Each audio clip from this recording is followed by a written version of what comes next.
People have asked me this question, why there is poverty and suffering in the world? There is poverty and suffering in the world because the state of being in which we are operating is always poverty consciousness. If we can be prosperity consciousness, if we can learn to come from abundance and not scarcity, then creativity will open up.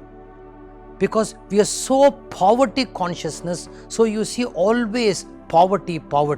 So therefore, when you come from abundance, there will be creativity. And if you bring in creativity, you will be able from a snake poison to convert into a medicine.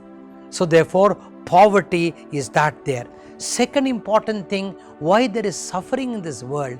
There is suffering in this world because every incident, we want to fit that incident into the map of what I want, what I like, or what I dislike.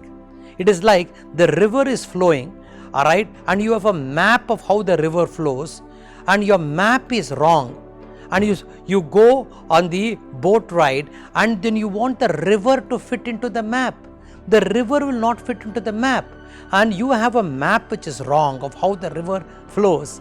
And when the river is not fitting the map, you get angry with the river because the river is not aligning to the map. Your map is wrong, sir.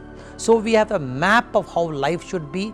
You have a map of how life should be, and therefore the incidents in life is in conflict with your map. All its incidents in life are only incidents. If you can learn to experience an incident, learn from the incident, enjoy the incident, you find worry will tremendously minimize or even disappear. So don't treat an incident fitting into the map of what you want.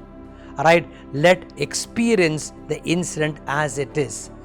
This acumen, this acuity, this sagacity people lack.